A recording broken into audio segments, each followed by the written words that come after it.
আজ আমি আপনাদের জন্য নিয়ে এসেছি দুর্দান্ত সুস্বাদু ও ইউনিক অ্যান্টিক রান্নার রেসিপি, যেই রান্নাটি প্রায় হারিয়ে যেতে বসেছে। তো এই রান্নাটি হয়তো অনেকেই নামই শোনেননি। রান্নাটির নাম হচ্ছে বাঁধাকপির শুভ্রানি। নিয়েছি বাঁধাকপি, সবুজ অংশগুলো কিন্তু আমি একেবারে বাদ দিয়ে দেব। বাদ দিয়ে মাঝখানে সাদা অংশগুলোই নেব। বাঁধাকপিকে আমি দুটো খণ্ড করে নিয়েছি, মিহি করে কুচিয়ে নেব। সরস্বতী পুজো উপলক্ষে অথবা সামনে দোল পূর্ণিমা আছে, এই দোল পূর্ণিমায় অনেকের বাড়িতেই ভোগ নিবেদন করা হয় ঠাকুরকে। সেই উপলক্ষে কিন্তু আপনারা অনায়াসেই এই রেসিপিটি ঠাকুরের ভোগ হিসাবে নিবেদন করতেই পারেন। নমস্কার, আমি শম্পার রান্নাঘরে আপনাদের সবাইকে স্বাগত। আমি বাঁধাকপি অলরেডি কুচিয়ে নিয়েছি, ছোট ছোট করে একদম মিহি করে কুচিয়ে নিয়েছি। আমি কিন্তু এখানে ছোট একটা বাঁধাকপি দিয়েছি, আপনারা যে যার পরিমাণ বুঝে দেবেন। এখানে 2.5 কাপ দুধ আছে, লিকুইড দুধ। মটরশুঁটি আমি অর্ধেক সেদ্ধ করে নিয়েছি। আপনারা চাইলে এমনিও দিতে পারেন, তবে বেশিক্ষণ রান্না করতে হবে। ময়দা নিয়েছি 2 চামচ, কালো জিরে ফোড়নের জন্য চিনি, আর নিয়েছি আমি তেজপাতা, দারচিনি, গোলমরিচ, ছোটো এলাচ, লবঙ্গ। এই হলো ফোড়নের জন্য, আর কালো জিরে। রান্নাটি আমি নিয়েছি, এটি আমার নিজস্ব রেসিপি নয়, নিয়েছি আমি রেণুকাবালা চৌধুরীর রান্নার বই থেকে। খুবই প্রাচীন এই রান্না, প্রায় হারিয়ে যেতে বসেছে। তাই আপনাদের কাছে অনুরোধ, রান্নাটি চারিদিকে ছড়িয়ে দিন, সবাই শিখুন, জানুন। চলুন দেখি কি করে এই রান্নাটি আমি আপনাদের শেখাতে পারি। প্রথমে আমি কড়াইতে ঘি দিয়ে দিলাম। এই রান্নাটি কিন্তু ঘি আর দুধ দিয়েই করতে হবে। একটু বেশি করেই ঘি দিলাম। ঘি এখানে বেশ যথেষ্ট পরিমাণে, প্রায় 100 গ্রাম ঘিয়ের মতো লাগবে। ঘি গরম হয়ে গেলে আমি কেটে রাখা বাঁধাকপিগুলো কিন্তু এইবার অ্যাড করে দিচ্ছি, ভেজে নেব। আপনারাও ভেজে নিন, বাঁধাকপি ভেজে নিন প্রথমে।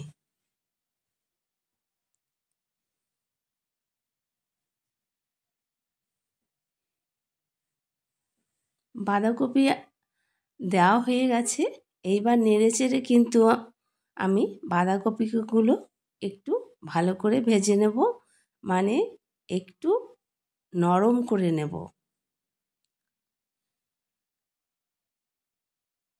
আপনারাও কিন্তু ঠিক এইভাবেই করবেন। বাঁধাকপি নরম করার জন্য সামান্য নুন অ্যাড করে দিলাম। নুন দিলেই বাঁধাকপির থেকে কিন্তু একটু জল বেরিয়ে আসে। এই সময় গ্যাসের ফ্লেম কিন্তু হাই করা যাবে না, তাহলে বাঁধাকপির কালার নষ্ট হয়ে যাবে। আপনারা কিন্তু বাঁধাকপির সবুজ অংশগুলো বাদ দিয়ে সাদা অংশটাই নেবেন। শুভ্রানি নাম হয়েছে, তাই শ্বেত শুভ্র রান্নাটাই হবে। বাঁধাকপি কিন্তু অনেকটাই মজে গিয়েছে, দেখুন জলও শুকিয়ে গিয়েছে। এবারে আমি বাঁধাকপিগুলো একটি পাত্রে তুলে নেব।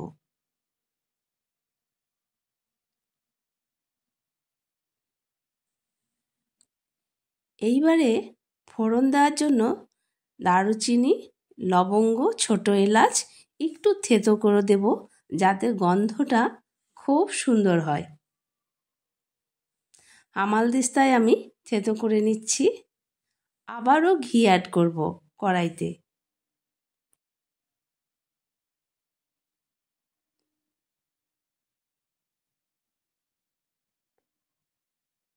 আগেই বলেছি, রান্নাটি কিন্তু শুধু ঘি আর দুধের মাধ্যমেই রান্নাটি তৈরি হবে। এখানে কোনো তেলের ব্যবহার আমি করব না। কালো জিরে ফোড়ন দিয়ে দিলাম। এবারে যে থেতো করে রাখা গরম মশলা মানে এলাচ, লবঙ্গ, দারচিনি সেটা দিয়ে দিলাম ঘিয়ের মধ্যে।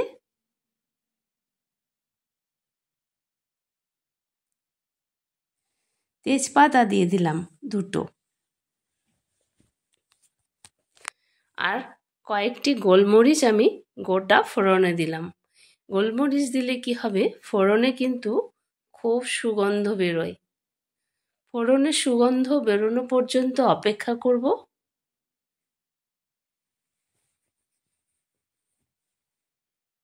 রান্নাটি সবসময় লো হিটে করতে হবে। ফোড়নের সুগন্ধ কিন্তু বেরিয়ে গেছে। দিয়ে দিলাম সেই ভেজে রাখা বাঁধাকপি। এইবার নেড়ে চেড়ে নেব। আমি আগে অল্প পরিমাণে নুন দিয়েছিলাম, এবার কিন্তু আমি আরও একটু নুন অ্যাড করব, মানে স্বাদ অনুযায়ী নুন দেব। তবে নুন কিন্তু আপনারা বুঝেই দেবেন, যেহেতু আগে একবার আপনি নুন অ্যাড করেছেন।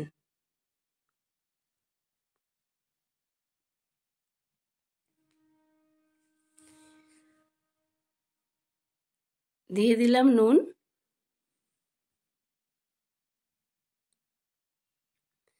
অতিরিক্ত নুন যাতে না হয়ে যায়, তাহলে রান্নাটি কিন্তু একেবারেই খারাপ হয়ে যাবে। বাঁধাকপির থেকে কিন্তু খুব সুন্দর একটা ফ্লেভার বেরিয়েছে। কড়াইশুঁটি দিয়ে দিলাম। আমি ছোট এক বাটির কড়াইশুঁটি নিয়েছি। কড়াইশুঁটিগুলোকে আমি আগে একবার সেদ্ধ করে নিয়েছিলাম, যাতে বেশিক্ষণ রান্না না করতে হয়। কারণ এই রান্নাটি ফোড়ন দেওয়ার পর কিন্তু আর বেশিক্ষণ করা যাবে না। আপনারা চাইলে এমনিও দিতে পারেন, তবে বেশিক্ষণ ধরে একটু কষাতে হবে যাতে কড়াইশুঁটি সেদ্ধ হয়। 2 চামচ ময়দা নিয়েছিলাম। এইবার খানিকটা দুধ দিয়ে ময়দা খুব ভালোভাবে মিশিয়ে নেব, যাতে কোনো লাম্প না থাকে।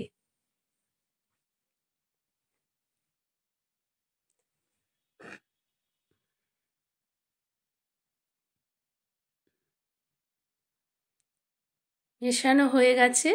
এইবারে কিন্তু বাকি দুধটা আমি বাঁধাকপির মধ্যে অ্যাড করে দিলাম। এত সুন্দর একটি রান্না প্রায় হারিয়ে যেতে বসেছে। বন্ধুদের কাছে অনুরোধ, এই রেসিপিটি সবার কাছে, আপনাদের বন্ধু বান্ধব, আত্মীয় পরিজন সকলের কাছে শেয়ার করুন। যে কোনো পুজো উপলক্ষে এই রান্নাটি কিন্তু করাই যায়। দিয়ে দিলাম সেই ময়দা সহ দুধ। 2 কাপ দুধ, 2 চামচ ময়দা দিয়ে যে আমি দুধ গুলেছিলাম সেটা অ্যাড করে দিলাম। গ্যাসের ফ্লেম কিন্তু একদম লো হিটে রাখবেন।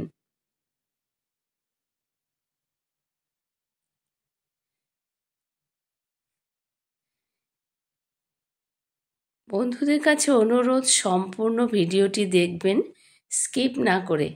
এইবার দিয়ে দিলাম চিনি। চিনির পরিমাণটা কিন্তু আমি একটু বেশি দিয়েছি, কারণ রান্নার স্বাদ কিন্তু এটা মিষ্টি মিষ্টি হবে। আমি কিন্তু কোনো লঙ্কা দেব না এর মধ্যে, ঝালের জন্য কোনো লঙ্কাই ব্যবহার করব না। দেখুন কত সুন্দর রান্না হয়েছে কড়াইশুঁটি বাঁধাকপি দিয়ে। বাঁধাকপির সুঘ্রাণী, গন্ধ অসাধারণ বেরিয়েছে। রান্নাটি প্রায় হয়ে এসেছে। আর একটু ঘি দিয়ে দিলাম।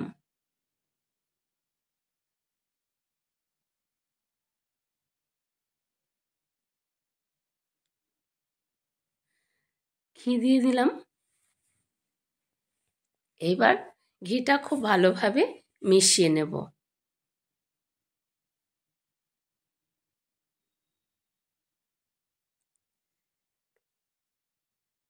দেখুন কত সুন্দর একটি রেসিপি আমাদের কাছ থেকে হারিয়ে যেতে বসেছিল, কিন্তু আমি এই রান্নাটি দেখতে পাই সেই বইয়ের মধ্যে, তাই এটি চেষ্টা করে দেখলাম আমি সেই রকম হয়েছে কিনা। আপনারাও রান্নাটি অবশ্যই ট্রাই করবেন। পুজো উপলক্ষে, যে কোনো পুজোর উপলক্ষে কিন্তু এই রান্নাটি করা যায়, বা গরমকালেও কিন্তু এই রকম সুন্দর একটি রান্না খেতে কিন্তু ভালো লাগবে। রান্না রেডি। এবারে কিন্তু আমি একটা পাত্রে সার্ভ করে দেখাচ্ছি। শুভ্রানী সার্ভ করছি একটি কালো পাত্রে।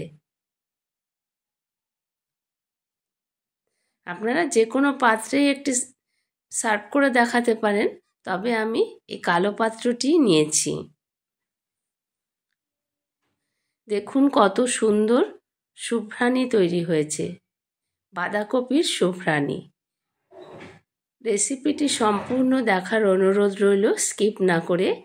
আর যদি ভালো লেগে থাকে, লাইক, কমেন্ট, শেয়ার ও একটি সাবস্ক্রাইব করে বেল অপশনটি প্রেস করে পাশে থাকার অনুরোধ রইল। দেখুন কত সহজেই একটি হারিয়ে যাওয়া রান্না আমি আপনাদের সামনে উপস্থাপন করেছি। রান্নাটি যাতে হারিয়ে না যায় সেই জন্য আপনারা বেশি বেশি করে শেয়ার করুন, লাইক, কমেন্ট করুন। সকলে ভালো থাকুন। ধন্যবাদ সকলকে।